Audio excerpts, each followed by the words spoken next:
पिछले दिनों मुख्यमंत्री उमर अब्दुल्ला ने ministry of roads and highways का ने अलग अलग प्रोजेक्ट्स जो हैं वो जम्मू कश्मीर के लिए अप्रूव किए और उस अप्रूवल के फौरन बाद उसे एक्स के ऊपर शेयर किया गया। कश्मीर बेस्ड पॉलिटिकल लीडर्स ने उसे दबा के शेयर किया और कोई अचरज वाली बात नहीं।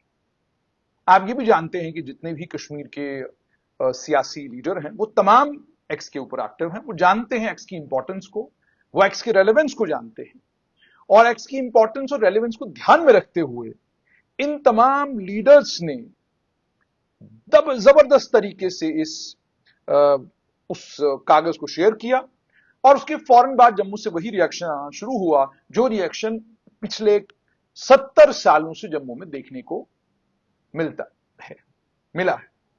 5 अगस्त 2019 के बाद कहानी थोड़ी पलटी थी। कहानी इस हद तक तब्दील हुई कि जम्मू और कश्मीर के बीच में केवल 4 सीटों का फासला है।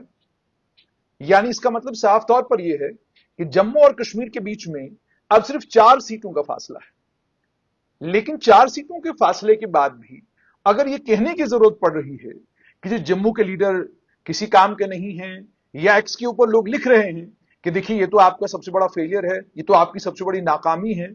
आपकी सबसे बड़ी नाकामी ये है कि आप जम्मू के लिए कोई प्रोजेक्ट नहीं ला पाए। और अफसोस इस बात का है कि जम्मू संभाग से एक भी लीडर ने इसे ना तो रिबट किया और ना ही किसी लीडर ने यह बताया कि पिछले 7 सालों में कितने प्रोजेक्ट जम्मू संभाग में आए हैं, कितने प्रोजेक्टों पर काम हो चुका है और कितने प्रोजेक्ट्स पर काम चल रहा है और कितने प्रोजेक्ट लगभग कंप्लीशन के करीब करीब है। यह खामोशी क्यों? और उसके बाद अब एक्सपर्ट चले जाइए, आपको जितना साइजेबल प्रेजेंस घाटी का मिलेगा उसके मुकाबले में जम्मू का प्रेजेंस ना के बराबर है। और जो प्रेजेंस है भी, उस प्रेजेंस में फोकस इस बात पर है कि जनाब हम कैसे ये बताएं कि फलाने चोरी कर ली, फलाने डाका डाल दिया, फलाना ठीक नहीं है, धमकाना ठीक नहीं, इसी पर फोकस है। जबकि इस समय डिबेट होना चाहिए था इस बात के ऊपर कि घाटी में कोई आतंकवादी वारदात होती है, उसका सीधा सीधा असर जो है वो पर्यटन पर पड़ता है और उसका नुकसान जम्मू संभाग को होता है। अब जब घाटी में पहलगाम बाइसरन में आतंकी हमला हुआ, उसके बाद उसका असर पूरे जम्मू संभाग में देखने को मिला। आप 7 साल से कोशिश कर रहे हैं कि आप टूरिस्टों को अट्रैक्ट कर सके, उन्हें भद्रवाह ले जा सके, उन्हें बन्नी ले जा सके, उन्हें बिलावर ले जा सके, उन्हें रियासी के अपर रीचेज में ले जा सके, लेकिन नहीं कामयाब हो पा रहे हैं। अलग अलग लोग इंडिविजुअल तौर पर कोशिश कर रहे हैं लेकिन कामयाबी नहीं मिल रही। और उसके बाद एक और बड़ी अजीब सी चीज सुनने को मिलती है, वो ये मिलता है कि जी इंटरडिपेंडेंस है कश्मीर की जम्मू के ऊपर, जम्मू की कश्मीर के ऊपर। इसके चलते जो है जम्मू संभाग को कश्मीर से अलग होकर देखा ही नहीं जा सकता। लेकिन आप थोड़ा इंतजार कीजिए 6 महीने का, जब ट्रेन सुचारू रूप से घाटी चलना शुरू हो जाएगी और मालगाड़ियां घाटी पहुंचना शुरू हो जाएंगी, तो आपको खुद पता चलेगा कि वो जो alternate model of economic resilience और alternate model of economic governance और alternate model of economic revival, जिसकी बात स्ट्रेट लाइन पर आज से 4 साल पहले मैंने करी थी और मैंने ये कहा था कि जम्मू के लोगों को ऑल्टरनेट मॉडल पर काम करना होगा और अगर वो काम नहीं करेंगे वो समय आएगा जो समय मजबूर करेगा आपको उस ऑल्टरनेट मॉडल पर काम करने के लिए। लेकिन किसी ने उस चीज की तरफ ध्यान नहीं दिया और सिर्फ इस बात पर फोकस है कि मेरी दुकान चलती रहे, मेरा कारोबार चलता रहे, मेरा कारोबार ठीक तरीके से चले, मुझे और किसी से कोई लेना देना नहीं। लेकिन यह अंडरस्टैंडिंग बिल्कुल आम सी है कि कारोबारी, घाटी का कारोबारी या किसी भी जगह का कारोबारी हो, वो कारोबारी पहले यह सोचता है कि मुझे जहां से मुनाफा होगा मैं उसी के साथ कारोबार करूंगा। दिल्ली के कारोबारी को जब लगेगा कि डायरेक्ट कश्मीर के साथ ट्रेड करके उसको फायदा है तो वो डायरेक्ट ट्रेड करेगा। और इस वक्त भी अगर आप देखेंगे जो रिलायंस है जम्मू के कारोबार का, वो जम्मू संभाग के 9 जिलों के ऊपर है। उसके अलावा कुछ हद तक घाटी में है जहां ड्राई फ्रूट और उसके अलावा बहुत सारी और चीजें जम्मू से जाती हैं। अब वक्त के साथ जाहिर सी बात है ये चीजें तब्दील होनी है। तो अगर ये तमाम चीजें तब्दील होनी है तो क्या जम्मू का स्टेटहुड एकमात्र तरीका जिस तरीके से जम्मू के टूरिज्म को, जम्मू के इकोनॉमिक पोटेंशियल को मुकम्मल तौर पर एक्सप्लॉइट किया जा सकता है? तो आप जब बुद्धिजीवियों से पूछते हैं वो कहते हैं कि हाँ ये एक प्रोबेबिलिटी और एक पॉसिबिलिटी है जिस पर काम किया जा सकता है। लेकिन क्या भारत सरकार इस पर काम करेगी? फिलहाल नहीं। उसकी साफ वजह यह है कि इस समय भारत सरकार के लिए बहुत ज्यादा इंपॉर्टेंट है कि घाटी के हालात सुधर जाएं, घाटी में अमन और शांति वापस आए और अमन और शांति परमानेंट स्थायी रूप से हो और स्थायी इतनी ज्यादा हो कि जैसे अभी पर्यटक लौटना शुरू हुए हैं, वो समय आए जब पर्यटकों के अलावा घाटी से कोई और शोर या कोई और आवाज सुनने को ना मिले। इस चीज पर जबरदस्त जोर जो है वो दिया जा रहा है। अब अगर इस चीज पर जोर है तो क्या जम्मू स्टेट संभव है? अब उसके लिए जब आप दौड़ते हैं तो आप सबसे पहले लीडरशिप की तलाश करते हैं। जो लीडरशिप अभी तक एक्स के रेलेवेंस को नहीं समझ पा रही, पॉलिटिकल रेलेवेंस को नहीं समझ पाई, उस लीडरशिप को आप और क्या समझाएंगे? जो लीडरशिप जम्मू संभाग को लेकर जब कोई स्टैंड लेने की बारी आती है, वहां जिस लीडरशिप का धुलमिल रवैया है, वो लीडरशिप बात कैसे करेगी? अब घाटी की लीडरशिप को देखिए, और बधाई दूंगा मैं हकीम मोहम्मद यासीन, सज्जाद गनी लोन और उनके साथ में और जो लोग उनके साथ जुड़े हैं, जिन लोगों ने मिलकर अब यह तय किया है कि हम स्टेटहुड की लड़ाई लड़ेंगे। आप सज्जाद गनी लोन को सुने, बिल्कुल स्पष्ट और सीधी बात करते हैं और कहते हैं घाटी के बच्चों के साथ ज्यादती हो रही है रिजर्वेशन के चलते, आप घाटी को अलग करिए, रीजनल बोर्ड्स अलग बनाइए, रीजनल पब्लिक सर्विस कमीशन अलग बनाइए, ताकि घाटी के बच्चों को नुकसान ना हो। तो बड़ा क्लियर और बड़ा कैटेगोरिक है, हमें कोई लेना देना नहीं कि राजौरी के मुसलमान हो, राजौरी का हिंदू हो, डोडा, भद्रवा, किश्तवाड़, हमें किसी रीजन से कोई लेना देना नहीं। वहां कौन से धर्म के लोग रहते हैं, कौन से समुदाय के लोग रहते हैं, वहां कौन, हमें इस चीज से कोई लेना देना नहीं। हमारा फोकस इस बात पर है कि घाटी के बच्चों को नौकरियां मिलनी चाहिए। अब आइए जम्मू संभाग के नेताओं, जम्मू संभाग के नेताओं ने पिछले 2019 के बाद बहुत जबरदस्त कोशिश की खुद को कश्मीर में रेलेवेंट बनाने की, और इतना ज्यादा कोशिश की खुद को रेलेवेंट बनाने की कि कई बार तो आपको लगा कि वो 4 कदम आगे निकल गए। जो हरकतें घाटी के लीडरों ने जम्मू संभाग में कभी नहीं की, हमारे लीडरों ने वो सारी हरकतें, जम्मू संभाग के लीडरों ने वो सारी हरकतें घाटी में जाकर की, और कोशिश की कि घाटी के लोगों को लुभाया जाए, कोशिश की कि घाटी के लोगों को लुभाया जाए, और कोशिश की कि भाई हम भी बहुत बड़े लीडर बन जाएं बड़े स्केल पर। वो हम तभी बनेंगे जब हम घाटी पहुंचेंगे। ये कोई गलत बात नहीं है, आप जम्मू कश्मीर के नेता हैं, आपको पूरा हक है कि आप घाटी जाएं और घाटी के लोगों की भी पूरी पूरी नुमाइंदगी करें।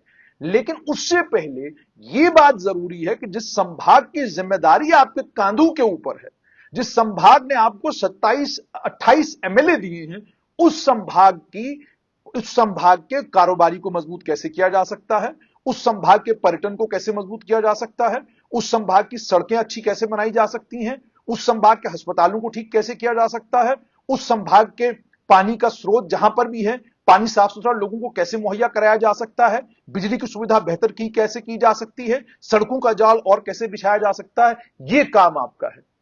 पुंछ में गैस्ट्रोएंटराइटिस के मामले सामने, माफ कीजिएगा, राजौरी में गैस्ट्रोएंटराइटिस के मामले सामने आए, कितने जम्मू संभाग के नेताओं को आपने चिंता करते हुए देखा? पुंछ में अस्पताल के अंदर बवाल कटा, कितने जम्मू संभाग के नेताओं को आपने इस पर चिल्लम चिल्ली या शोर करते हुए देखा? धर्म समुदाय से आगे बढ़ने की जरूरत है, संभाग को समझने की जरूरत है, और संभाग की जरूरतों को और संभाग के आने वाले कल को ध्यान में रखते हुए आगे बढ़ने की कोशिश करनी है। ये सोचेगा कोई कि संभाग इसी तरीके से चलता रहेगा, नहीं चलेगा। आपको समझना होगा कि जैसे जैसे समय आगे जाएगा, आधुनिकता बढ़ती जाएगी, और आज वंदे भारत जो है कटरा पहुंची है, कल आपकी हाई स्पीड ट्रेन 10 साल के बाद जब कटरा पहुंचेगी, तो कोई आदमी क्यों जम्मू आएगा, कोई आदमी क्यों कटरा से जम्मू आएगा, या कोई आदमी कटरा में कोई चीज क्यों खरीदना चाहेगा, जब उसे पता है कि मैं सुबह घर से निकलूंगा, शाम को मैं घर वापस पहुंच सकता हूं। तो आपको ये सारे सिनारियो आपने ध्यान में रखने। दुनिया, आप हिमाचल चले जाइए, हिमाचल में आपको पूरे हिमाचल में पर्यटक मिलेंगे, ठीक है जी। इसी पैटर्न पर जम्मू संभाग में काम करने की जरूरत है। और इस समय भी अगर आप देखें कि जैसे मैंने आपको कहा कि आप घाटी में कोई बहुत बड़ी आतंकी वारदात होगी, उसका सीधा असर जो है वो जम्मू संभाग पर पड़ता है। उसके नतीजे में जम्मू संभाग की डेवलपमेंट, जम्मू संभाग की सड़कें, जम्मू संभाग का बिजली, जम्मू संभाग का पानी, ये सारी चीजें असरअंदाज होती हैं। आप पुंछ के लिए रास्ता देखिए, साल 2025 है, आप पुंछ के लिए निकलते हैं तो अब जाके रोड जो है 4 लेन बनना शुरू हुआ, साल 2025 में बन रहा है। आप घाटी में किसी भी तरफ चले जाएं, प्लेन एरिया है, आपको हर तरफ बेहतरीन सड़कें जो हैं वो मिलेंगी, बेहतरीन सड़कों का जाल मिलेगा। तो इसका मतलब साफ तौर पर यह है कि जहां संभाग के नेताओं को संभाग को लेकर गंभीर होना चाहिए था, वहां संभाग के नेता जो हैं संभाग को लेकर गंभीर नहीं है, बल्कि दिल्ली को यह बताने और समझाने की में लगे रहते हैं कि हम घाटी गए, हमने घाटी में पार्टी को मजबूत किया, हम घाटी गए, फला नेता हमारे साथ आया, हम घाटी गए, हमने घाटी में ये कर दिया। आपका फोकस जिस चीज पर है, उन्हें उनके पास नेताओं की कमी नहीं, उनके नेता सजग हैं, उनके नेता समझदार हैं, वो अपने बच्चों के लिए, वो अपने बच्चों के आने वाले कल के लिए लड़ने वाले नेता हैं, वो अपनी सड़क, अपनी बिजली, अपनी पानी के लिए लड़ने वाले नेता हैं, वो अपने जो जम्मू कश्मीर, जो घाटी में परेशानियां लोगों को आ रही हैं, उन परेशानियों के लिए लड़ने वाले नेता आपको साफ तौर पर नजर आएंगे। और जैसे मैंने आपको कहा कि आप एक्स के ऊपर उनका देखिए कि किस तरीके से वो अपने संभाग की परेशानियों को, दुखों को, तकलीफों को एक्स के जरिए दिल्ली तक पहुंचा रहे हैं। हम जम्मू संभाग में, उसके मुकाबले में आप अपने जम्मू संभाग के एक्स के ऊपर जितने भी लोग सक्रिय हैं, आप जरा उनकी वॉल पढ़िए, आप देखिए वॉल के ऊपर क्या चल रहा है। मैंने कुछ कह दिया तो चलो इसको गालियां दे देते हैं, किसी और ने कुछ कह दिया तो चलो उसको गालियां दे देते हैं, किसी और ने कुछ कह दिया तो चलो उसको गालियां दे देते हैं।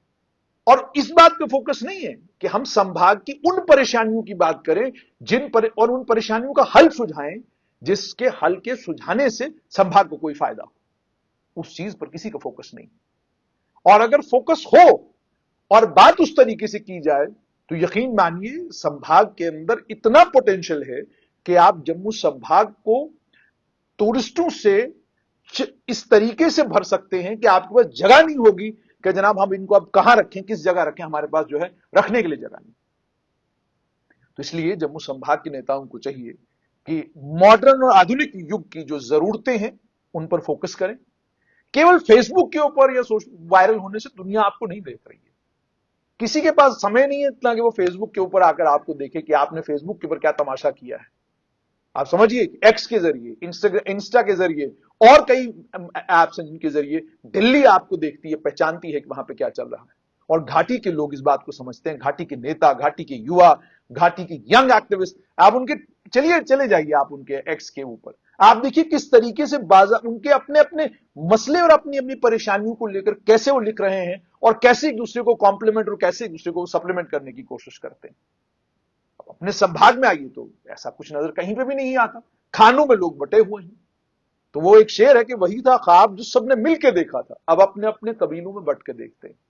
तो अब आप छोटे छोटे खानों में बट गए। अच्छा जी, मेरा खाना ये, मैं इस खाने में खुश हूं, मेरा खाना ये, मैं इस खाने में खुश हूं, इस खाने का काम है इस खाने को गाली देना, इस खाने का काम है इस खाने को गाली देना, इस खाने का काम है इस खाने को गाली देना, बस इसी काम में हमको लगे रहना है।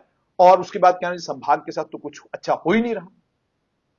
दिल्ली का जहां तक ताल्लुक है, 5 अगस्त 2019 के बाद दिल्ली ने जम्मू संभाग को 43 सीटें दी और आपको घाटी के बराबर बराबर कर दिया। अगले डिलिमिटेशन में संभवतः ये जो गैप है और कम हो सकता है, ठीक है जी। लेकिन संभाग के बीच में जो सीटों का गैप है उसको तो कम किया जा सकता है, लेकिन ये जो लीडरशिप लेने का काम करना और संभाग का नेता होते हुए संभाग की बात दमदार तरीके से करना और दूसरे संभाग को भी अपने साथ लेकर चलना, इसे राजनीति कहते हैं। और ये राजनीति बड़ी बखूबी, बड़ी खूबसूरती के साथ जो मुख्यमंत्री उमर अब्दुल्ला कर रहे हैं और उनके पिता डॉक्टर फारूक अब्दुल्ला कर रहे हैं। जम्मू संभाग के नेताओं को और जम्मू संभाग के कारोबारी संगठनों को और जम्मू संभाग के जितने भी बुद्धिजीवी हैं उनको इस बात पर सोचना, चिंतन मंथन करना शुरू करना होगा कि जो घाटी ट्रेन गई है, ये परिवर्तन का वो चैप्टर खुला है जो चैप्टर जम्मू संभाग की इकोनॉमी के लिए आने वाले समय में नुकसानदेह होगा अगर जम्मू संभाग के नेताओं ने, जम्मू संभाग के सभी नेताओं ने, भारतीय जनता पार्टी के नेताओं से लेकर गुलाम नबी आजाद तक और गुलाम नबी आजाद से लेकर डोडा के महराज मलिक तक, सब नेताओं को बैठकर यह सोचना है इस गरीब और कमजोर इलाके को मजबूत कैसे किया जा सकता है। और अगर उन संभावनाओं में स्टेट एक संभावना है, उस पर भी गंभीरता के साथ सोच विचार करने की जरूरत है। और इस बात को समझने की जरूरत है कि आप अपने संभाग के बड़े नेता हैं और जम्मू कश्मीर के नेता हैं, तो आपकी जिम्मेदारी घाटी भी है, लेकिन आपकी पहली जिम्मेदारी आपकी कॉन्स्टिट्यूएंसी, आपकी पहली जिम्मेदारी आपका इलाका, आपकी पहली जिम्मेदारी आपका जिला और आपकी पहली जिम्मेदारी आपका अपना संभाग। और अगर आपको अपने संभाग से कोई हमदर्दी, कोई प्यार नहीं, तो लैंडस्लाइडों से जो हालत रामबन की होती है, तो रामबन वाले सोचे कि उन्हें अपना आने वाला कल कैसा नजर आ रहा है। और इसी तरीके से राजौरी और पुंछ के लोग इस बात पर सोच विचार करना शुरू करें कि अगर अस्पताल में परेशानी है तो उसके हल के लिए या उस अस्पताल को बेहतर बनाने के लिए क्या किया जा सकता है।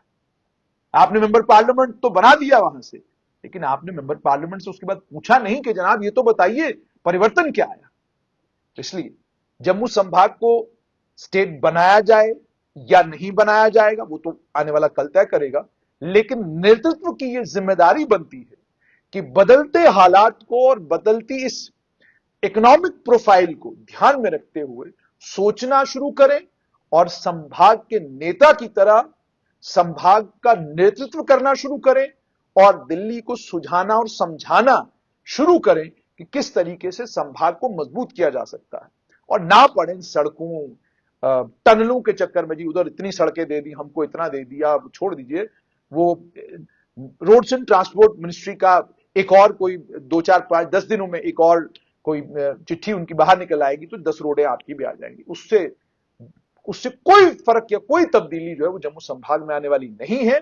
तब्दीली तब आएगी जब जो नेता हैं वो अपनी जिम्मेदारी समझें और संभाग के नेता की तरह बिहेव करते हुए पूरे जम्मू कश्मीर की जिम्मेदारी लेने का काम करें।